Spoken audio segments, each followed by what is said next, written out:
One great teacher once said in a masterclass, Mozart is a very simple composer, unless you have to practice it. So in this video, I'll share with you a few tips for both intermediate and advanced piano learners to bring your classical pieces to the next level. And if you want to fundamentally improve, check out the link in the description. You still can get my Mozart bundle at a very good discount if you act quickly. The link is below. So let's start from something really basic. People often ask me, should I hold the fifth finger in the Alberti Basses when playing Mozart?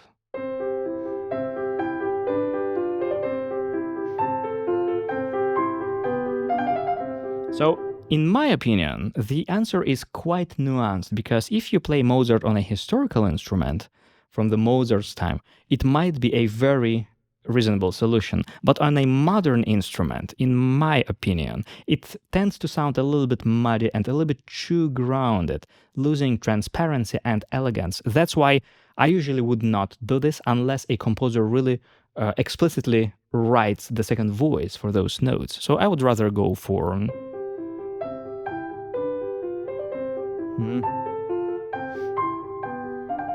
Although, of course, I have to say this is rather a personal preference.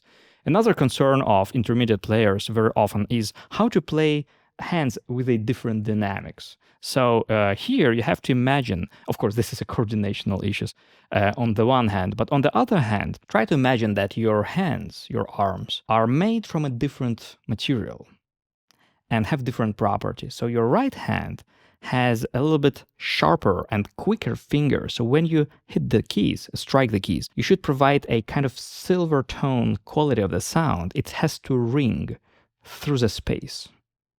It means that you press the keys gently but quickly, because dynamics depends on the speed with which you press the key. Yeah, so that's the touch of the right hand.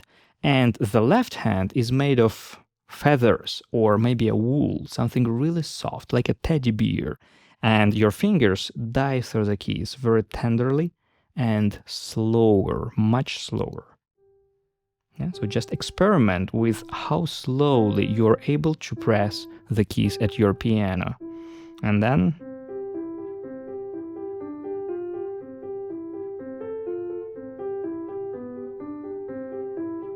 So this might help you to get to the good direction. And then, of course, exaggerate it, playing the right hand much stronger, much sharper, and the left hand much milder, even if it will be a little bit too extreme.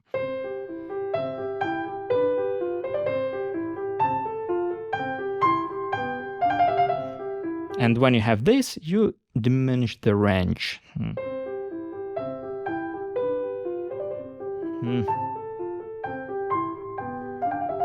Until you get the balance you want.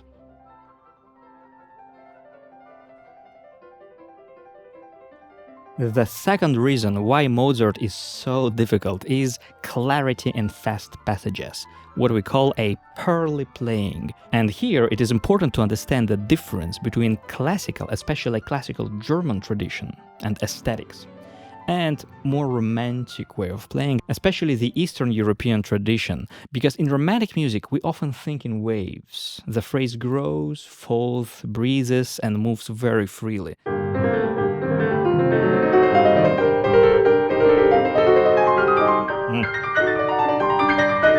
So the property of a wave is more important than the value of each separate 16th note. But in Mozart, this can easily sound a little bit wrong if I play in...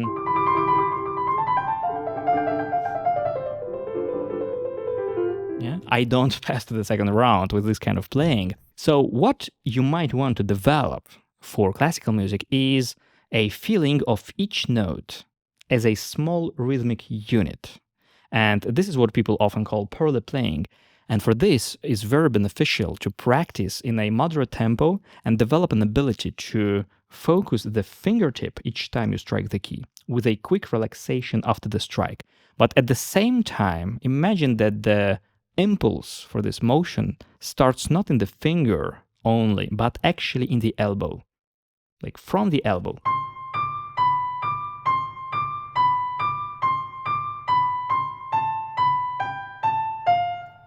Of course, if you do broad motions, you can't play quickly, right? And it becomes sloppy. So all this has to be minimized to the level of sensation when the motion, the impulse from the elbow, is not really visible, but you feel it, how that tiny impulse helps your finger.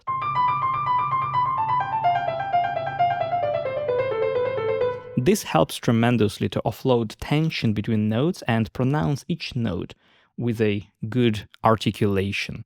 And students often ask me, at what tempo you can use this technique? Can you use it at a very quick tempo? And the answer is that in Mozart, in most spots, you can actually use it if you have good dexterity. So for example, I can use this kind of technique and play very efficiently even spots like...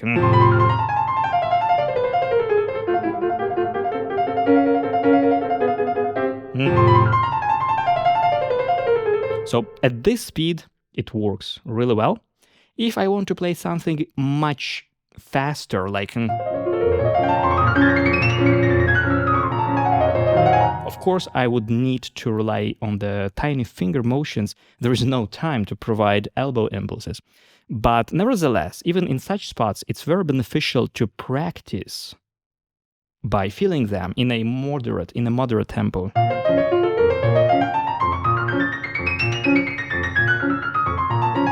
Because this allows you to clean your reflexes, to keep yourself in a really good shape when fingers don't stick together like a wet oatmeal, right? Even in Beethoven, actually, this rhythmic robustness, this feeling, vivid feeling of the smaller pulsations is so important because very often students come to me and play a Beethoven sonata, for example, like this.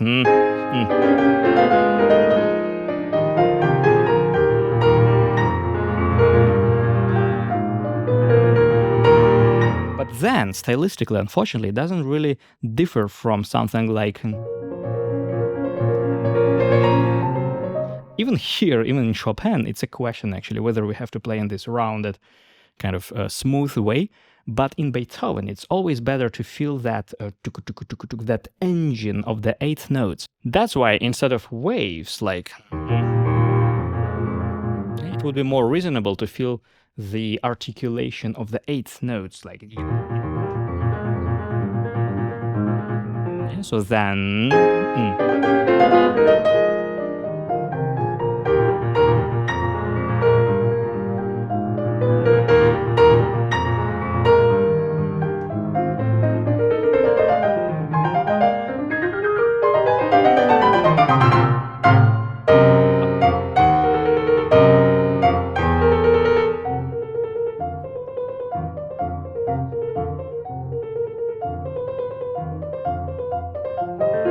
And even here, a lot of learners unfortunately kind of deflate and then... Yeah, but then the music, if you play it in this kind of smooth way, the music loses something very essential. It loses this classical, vigorous spirit.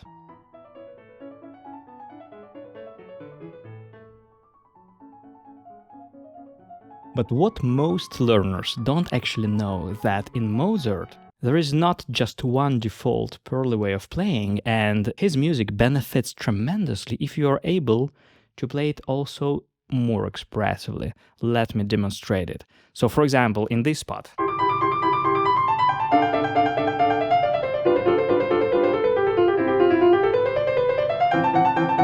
We have mostly diatonical music with those very precise chords in the left hand, but then something changes, and instead of this diatonic scale, we have a lot of chromatic elements.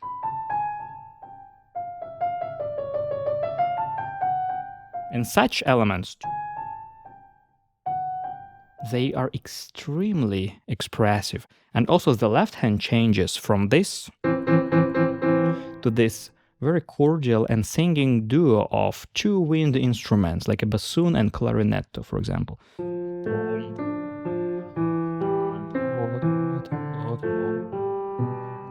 Yeah, so the music becomes more cordial, more warm. That's why it would be really great to be able to differentiate and change the touch.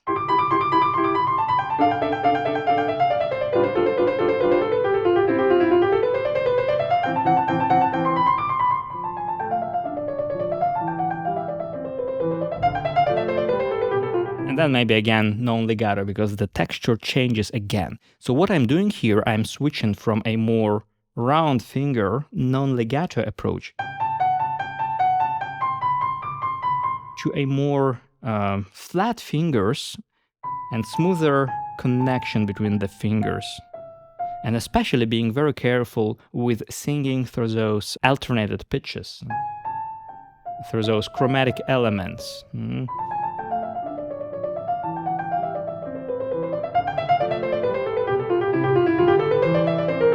Yeah, so then you have this emotional diversity within your passages.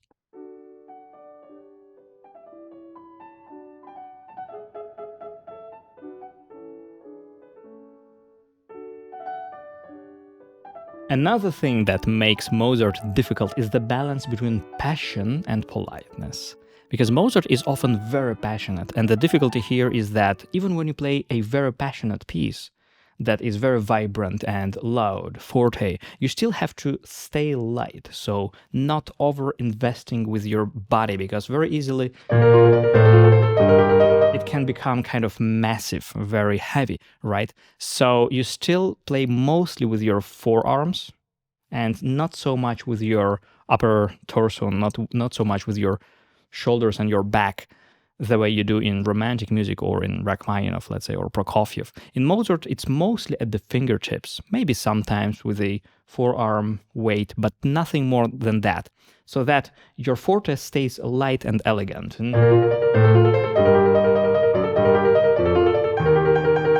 But then there is something else, because some moments should be played with real fire and passion, but other moments should sound more polite, more noble, more controlled, and not cold, but kind of restrained. Imagine that sometimes you meet a best friend and you're like, oh, hey, bro, let's go grab a drink. But at another occasion, you meet a Queen of England. And of course, you're not going to behave the same way, right? So you'd be polite, you would bow maybe, you would greet them very respectfully, but keep your distance. And Mozart was really great at modeling both situations.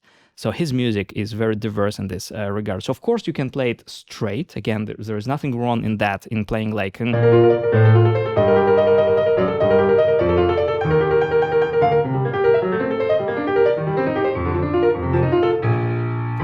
So maybe you can play like that. Although for me, it sounds a little bit more like Brahms. And I think that if you play with more contrast, playing some spots more passionately, but some spots more refined and kind of objective, a little bit restrained and polite, then I think stylistically it makes more sense. Like...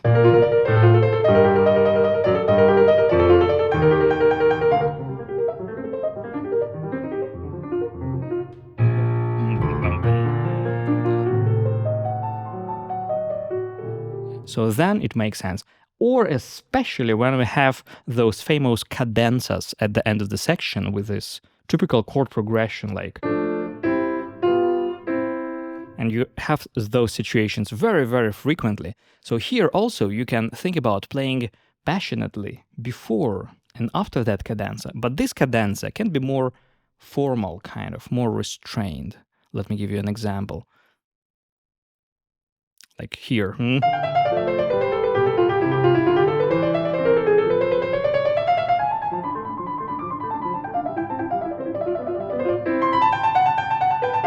So then it makes sense stylistically as well. So thank you for watching this. I hope this was useful. And if you want to study with me on a deeper level, follow the link below and join our comprehensive piano courses. See you next time.